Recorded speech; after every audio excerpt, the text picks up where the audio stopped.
Everyone, and welcome. I'm going to have Sean do a quick roll call. Sure. So representing Kanawha County Commission, we have Mallory Gaynor and Jay Snodgrass here in person. Representing the City of Charleston, we have Mr. Tom Tolliver here in person, and we have Heidi Adams joining us electronically. Representing this Montgomery, we have Maurice Anderson electronically. We have Gene Arthur here in person representing South Charleston, and Bob Sutphin here in person representing St. Albans. Do we have anyone else online? Any other board members? Dave Casebolt.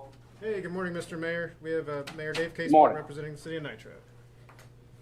Therefore, we have 6 of our 8 partners present and a quorum. Thank you. All right. The minutes from June's meeting were previously sent around to board members for review. Does anybody have any comments on those minutes? If not, I'd ask for a motion to approve. All right, we've got a motion and a second to approve June's minutes. All those in favor, please say aye. Aye. Any opposed? All right.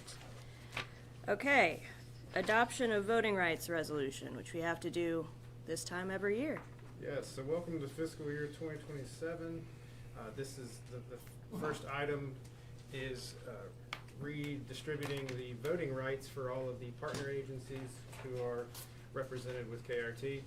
Every year we do this based off of contributions we receive over the prior fiscal year. Every $500 in contribution towards KRT turns into one vote. So what we have here in this summary is the fact that our levy receipts from the Kanawha County Commission equaled $9,505,194, which equals 19,010 new votes, bringing their total from 560,561 to 579,571. We also had a $35,000 contribution from the City of Charleston, which is fantastic. We appreciate that, which accounts for 70 new votes. So they go from having 10 votes to 80 votes on the board. And again, this brings our total votes 579,657. There's some language I sent around in the board packet. Zach can scroll through that, but it spells that out in writing. And essentially those votes are broken up, divided by the amounts of board members that each entity has. Okay.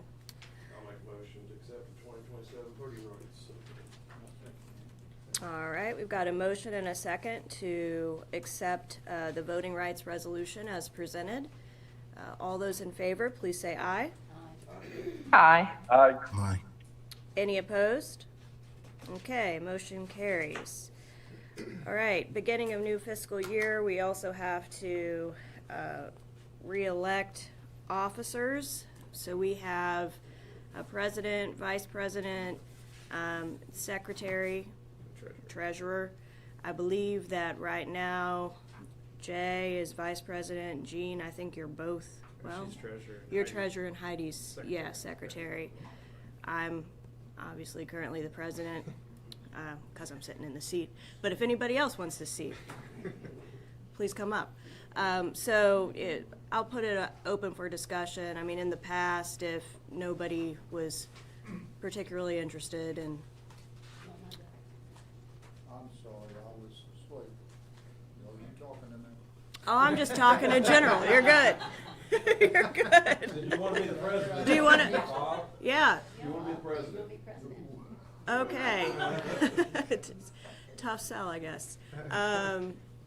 Anyway, in the past, as long as the current officers have been willing to continue serving, we've traditionally allowed them to do so. But, I'll open it up for discussion. I mean, Jay, Gene, Heidi, are you all willing to continue to serve in those positions? Nobody else wants it. Nobody else wants to sit here? I take a motion to keep the officers the same, with the exception of myself. I can't vote Well, myself. yeah. So. I'll second that. Okay. And I'll make a motion to keep Jay the same. I'll second that. Okay. All right, so 2 motions on the table. Some of those motions are to keep the current slate of officers. So I'll go ahead and call the vote on that. All those in favor, please say aye. Aye. Any Aye. opposed? All right, motion carries. Okay, Jessica, financial statements. Yes, ma'am. Good morning, everybody. We'll take a look at Schedule 2 Schedule 2 first. We'll look at the revenues. Passenger fares are short of last year by $816,000, mostly due to the changes in store that we've been talking about all year. Our reserve account earned another $27,000 this month, bringing it to $188,000 for the year. That is unfortunately short of budget by $178,000 because it had a very low balance for more than half the year while we were waiting for our operating grant to get caught up. Our investment account took a loss of $8,700 this month. The year-to-date earned $158,000 more than last year. Gas revenue landed right on budget by the end of the year. If you look at our operating expenses, they look weird this month because June is where I have to make the accrual accounting adjustments in order to prepare for our financial statement audit that's coming up next week. If you adjust for those, our actual cash spend and operating expenses was $1.1 million, which is right in line for what we normally spend in a month. And that makes our operating loss for the month $839,000.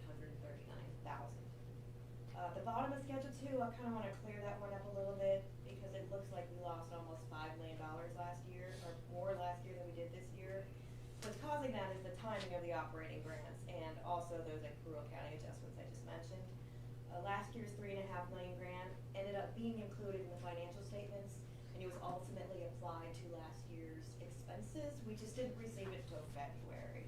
So if you adjust for that, the net loss from 2025 ends up being about $2.3 million, so that evens it out quite a bit from year to year. At the end of this year, if you take out those items that don't affect cash, the adjustments, stuff like that, our net loss is about $1.9 million. So we did a little bit better than last year, but we still lost almost $2 million. Schedule 4 shows our levy receipts.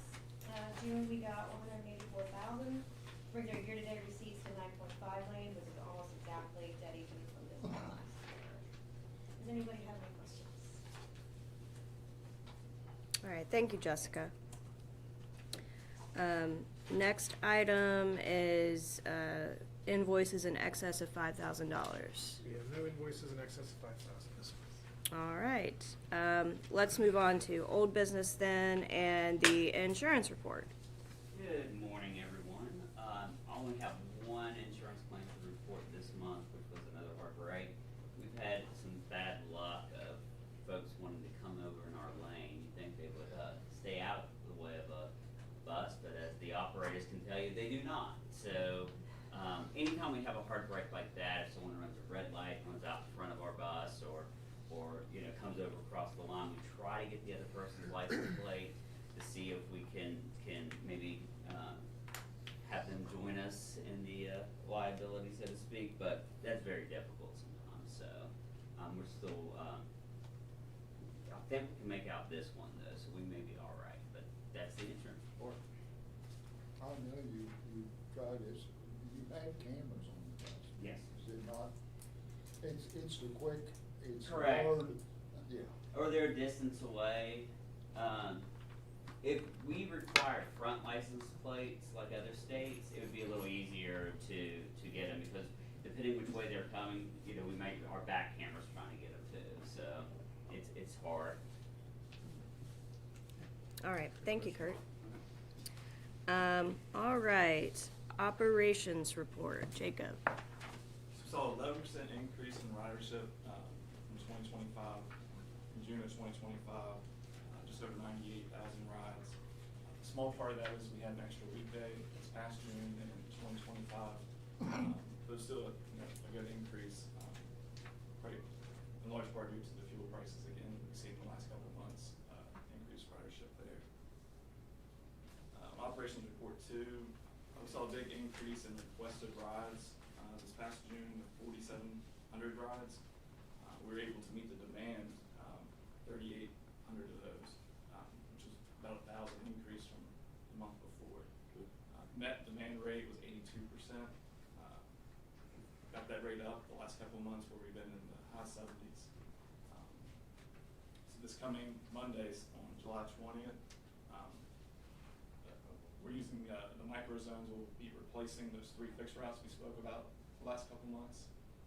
Fort Hill area, South Charleston, and South Park, and parts of East Charleston, for Northgate and Wards Avenue are operational. Have we had a lot of call-ins, questions about the microtransit zones replacing the? Not many. Okay. Our supervisors went out on those routes to help with that, to educate the passengers. And also, I think where we had the pilot Oh, right. last longer than the first initial pilot, people have adjusted during that time as well. Gotcha. So it's been pretty smooth. Good. All right, thank you, Jacob. Okay, maintenance facility update. I'll let Chris hop in on this one. Good morning, everyone. So as they say, no news is good news. I'm not gonna come at you with a bunch of money that we have to spend like Travis normally does. So, some updates on Wendell. We continue to meet with them on a bi-weekly basis to go over the site layout, floor plans, things like that, refining everything. Kind of the next major step with that, within the next few weeks, Wendell will be on site for a equipment meeting to spec out new equipment for the facility and go from there. So that's really about all I have. Like I said, no real crazy news. Chris has jinxed us. Yeah. You say no news is good news. Next month, we're gonna hear all the news. Yeah. But no, I like that. I like it. Thank you, Chris. Okay. Any questions for Chris? All right. Moving on to the director's report. Thank you. I've got a couple things I want to touch on from last board meeting. Really proud of how KRT stepped up during this year's, not only the regatta, but also the country's 250th birthday celebration. We look each year at the ridership of those shuttles to see how they've performed, and I was thrilled with the impact we made this year. So in 2024, we had 325 total riders. In 2025, 376. This year in 2026, we had 2,697 whoa. riders. This couldn't have taken place without our employees who stepped up and worked overtime, worked on July 4th. I want to make sure I give credit to those folks. Rebecca Atkins, Joseph Ferris, Scott Nation, Prentice Sanders, Mark Smith, Dusty Atkins, Cleophas Booth, David Bradshaw, Carrie, well, you know, as Paco Ellison. These folks stepped up in a way that is just, it makes me really proud. And I'll give an example. It was 11:10 on Saturday the 4th, and I got a call from Matt Sutton, Mayor Goodwin's chief of staff, and he said, hey, there's all these people still trying to get back from the Capitol. What time do your shuttles end? And I said, well, they end at 11. And you know, if you were downtown, traffic was gridlocked because the turnout was amazing. And so I start calling and sending texts to Jacob and the damage control, trying to figure out, hey, can we actually get these drivers to keep driving? It wasn't even necessary. They knew that there were people still out there. By the time I got the feedback from Jacob, it was, hey, they're all still driving. And they were driving until they knew the last person was back to their car. And when we communicate that back to the mayor, that's exactly what we're here for. When we show up for those events, we get people there safely and we get them home safely above and beyond. Again, can't say enough about that because that's the impression people have of KRT. They may never ride the bus every single day to work, but they may get on that shuttle for regatta. And I'm really proud because this year it went really, really well. So thank you to everyone who was involved there. Today and several days in the last couple of weeks, we've had cooling buses down at the city center. We're proud to provide that service to folks who are either waiting for a bus or if they're just downtown and need somewhere to stay cool because it gets challenging once temperatures get to these levels, and we appreciate that. So thank you for the drivers who are willing to do that. We're keeping an eye on Governor Morrissey's Rural Health Transformation grants. These are the funding that are aimed towards essentially substance abuse recoveries and rural health in general. Some grants recently came out. We're waiting for the ones that are aimed at transportation. We think that we can put in a great application to hopefully help with our on-demand drivers and some of the operational costs there so we can improve our involvement with the SOAR program and potentially find a new revenue stream. Anything we can find, we're looking for. On August 5th, I have a meeting set up with Secretary Rumbaugh over at DOT to discuss our challenges. We want to make sure that before we go to the legislature to say, hey, here's how this is hurting the economy, the challenges we have with our revenues, that we have state DOT on board, that they understand our challenges, they understand the economic impact of transit, and we get them in our corner. And I appreciate Secretary Rumbaugh and Steve Connolly over there at Multimodal for being willing to sit down with us and talk about it. And so that's our next step is meeting with them. We're going to check every box with these stakeholders to say we've met with everyone, and the last step is talking to the public and the passengers. I think that we owe that to the people who depend on our service every day. So we're preparing for that currently. I have a meeting next Monday with a couple of city council members to talk about, again, the same challenges at KRT, any possible involvement they can have to help push the needle forward. And lastly, we did receive our final review from the triennial review from FTA. There were a couple, I'm going to send that out to the entire board. Valerie got a copy of it earlier this week. There were 3 findings on there, and one was based on a procurement, a couple of issues with our procurements that we sent out. We addressed those already with the change. If you all recall, we changed our procurement manual back in October to address those, but you can't change what you already did, so those findings showed up. Another thing is our charter bus procedures. We are updating those with FTA to make sure that they're consistent with their guidance. And then the last thing are these, we call them MPRs, milestone progress reports. That's when you have a federal grant, you have to consistently update where you're at with that grant. And sometimes it's frustrating when you have no news. You know, we had a maintenance facility that we didn't have a lot of news on for about 2 years because we just kept applying for the grant. And so Kurt's been working with FTA to get them to accept our MPRs moving forward. So I wanted to make you all aware of that, and I will send the full report out to everyone after this meeting. And that's it for me. All right. Moving on to new business, the first item is banking resolutions, but because we kept the same officer slate, we shouldn't need banking resolutions. Nobody needs added. So next couple of items on here, you've already touched on some of this, Sean, but we've got stakeholder meeting and community engagement. Yeah, so I'll say a few words, then I'll hand it over to Allison Wallace here. Again, our goal is to make sure that we've crossed every T and dotted every I, met with everyone we can to talk about KRT's impact, to talk about challenges, what our service means to them, and again, try to create this consortium of momentum towards receiving more funding, however that may come. Our strategy moving forward, and I'll let Allison go into more detail because she's got a great layout here. I don't want to steal her thunder, but I want to let you know that we've taken your all's feedback from the last several meetings and really put it to action. And I'll let Allison explain the plan. Okay, so thank you. I just want to take a second to walk you through our community engagement strategy, starting with the stakeholder outreach.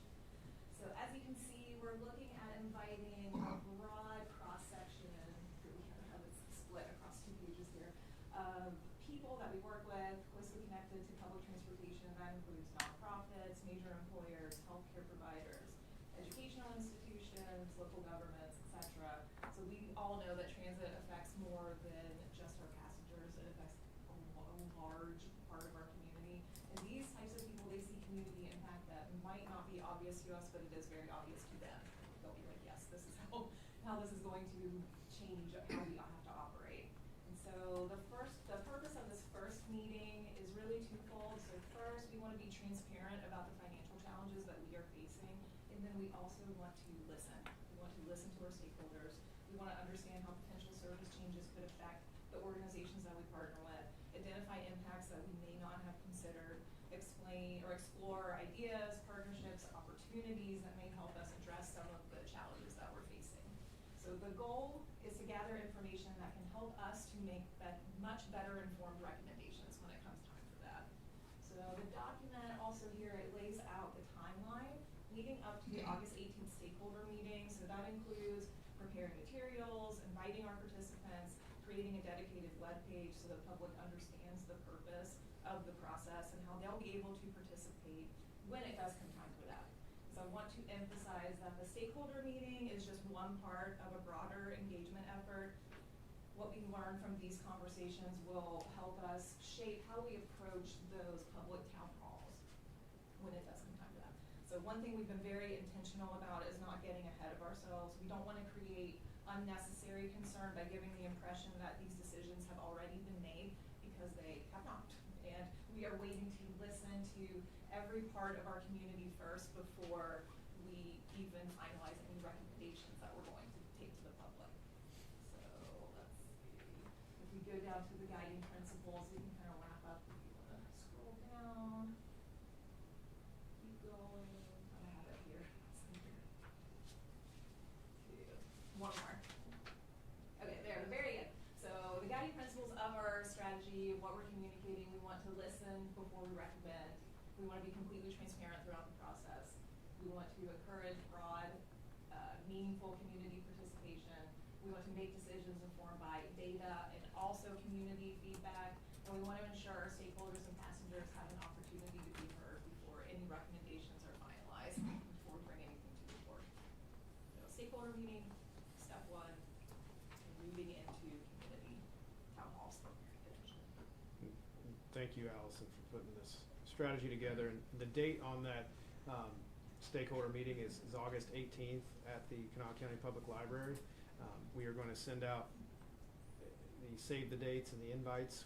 I will also ask the board if there are any entities or contacts that you have that you can leverage to make sure this gets in front of as many people as possible, that you help us out with that. So expect an email from Allison on that. But again, this is part of making sure we hear every voice before any decisions are made. Yeah, and I think the important, one of the very important things that Allison, you said is, this is all happening prior to the recommendations being finalized and brought to the board for review.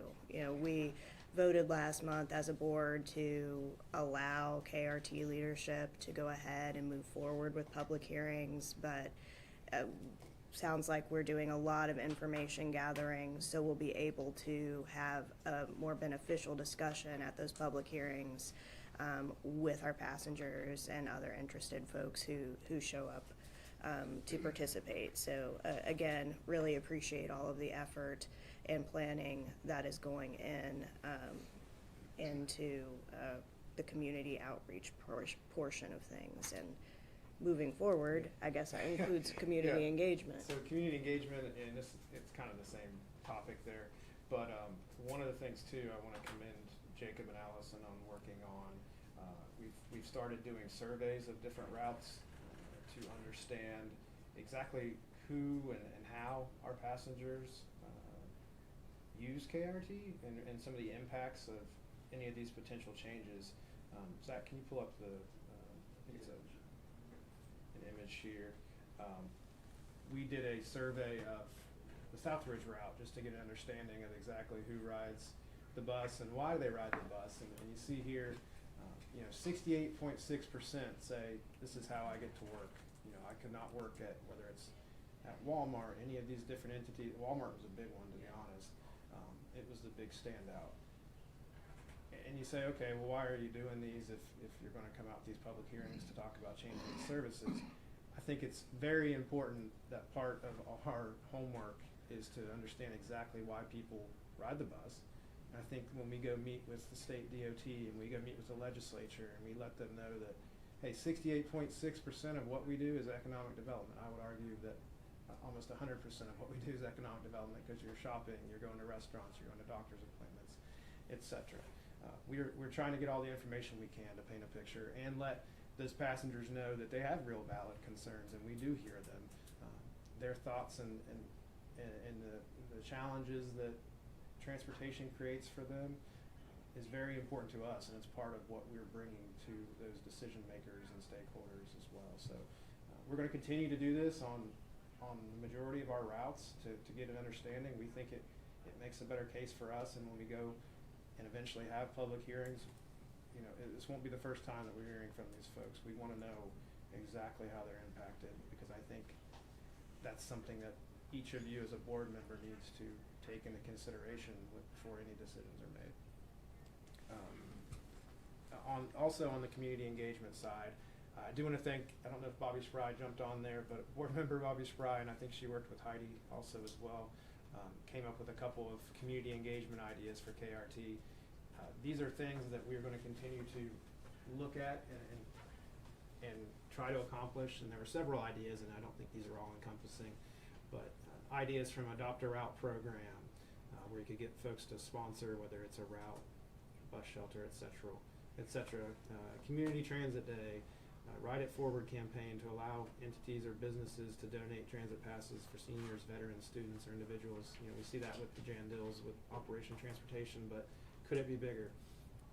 Bus shelter sponsorships. We have this in a way with some advertising, but could we offer some naming rights, etc.? Community giving campaigns. We have an event each year where we talk about the real impact of public transit to riders across the county, and try to leverage that into a giving campaign. Transit History and Heritage Project, grant-supported Friends membership program. I spoke with Jay earlier this week on some ideas of how to get more individuals to advertise on our buses. You know, there's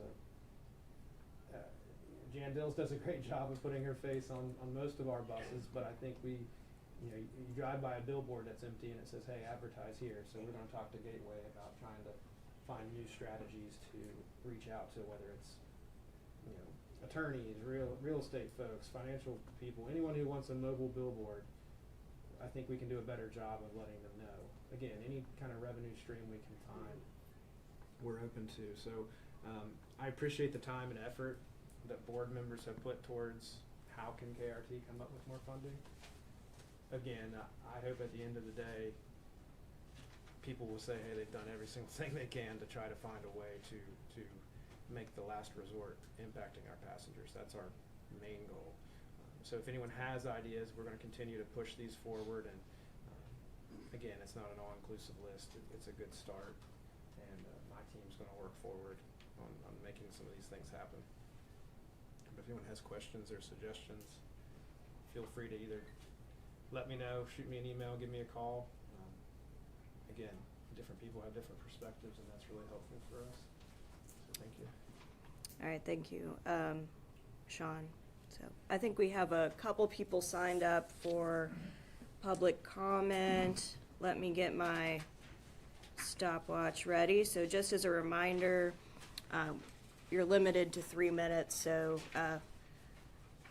not to be rude, but if you hit your 3 minutes, I will have to cut you off. So just to be warned. But the first one is Dusty, if you want to come on up and. You start, I'll start my stopwatch. My name's Dusty Atkins. I'm a driver. My main concern is my job. We worry about getting laid off or fired. And the other thing is, we had an incident the other day down there in the conference room. I'm just wanting to know if the building was sprayed, because if you get that kind of insect, it's not fun to get rid of. I know a lot of people that's had it. That's my main concern. Okay. I've not heard anything about that, so. What kind of insects I'm were you guessing. talking? I'm talking about a bed bug. That's what I figured based on what you said. Whew. Okay. Yeah, thank you. Okay, second is Mike. Come on up. Yep. Okay. Hi, Hi. how are you? Hey, I'm Mike Harms. I'm an international representative with the Amalgamated Transit Union. Just want to say that our folks deserve a fair contract, right? A truly fair contract. They don't want it all. Just want what's fair. Sean, you mentioned of how they stepped up. I'm sure that they step up every day, right? Every single day they come to work. They move this community, right? I will make this pledge that if you guys are going to go lobby, I will be there, and we will bring a team, and we will lobby tooth and nail for the funding that this place needs. So I appreciate you guys, and I appreciate the time. Thank you. Now, I appreciate, thank you, Dusty, and thank you, Mike, both, you know, and I hope everyone realizes how much effort is going into trying to problem solve to address the financial situations. So, you know, I think Sean and his team, us as board members, none of us take this lightly. We're putting a lot of thought and effort into fact-finding and stakeholder meetings and getting feedback from the community and trying every possible way to increase revenues. So it's a continued effort. No decisions have been made, and we're going to keep working on it. That's all I can say right now. I appreciate the engagement. If you all have any ideas, please bring them to Sean. I'm sure you already have. Keep showing up at the board meetings, talking to us. We like to hear from you. So again, appreciate everyone. Is there any comment on Ryan's Act? I would just add, for the board members, you have an oath of office and a conflict of interest statement. Please fill those out before you leave. We collect those every year. I'll have Karen memorize those for us. Thank you. All right. Well, thank you, everyone. We'll stand adjourned, and we'll see you next month. Thank you.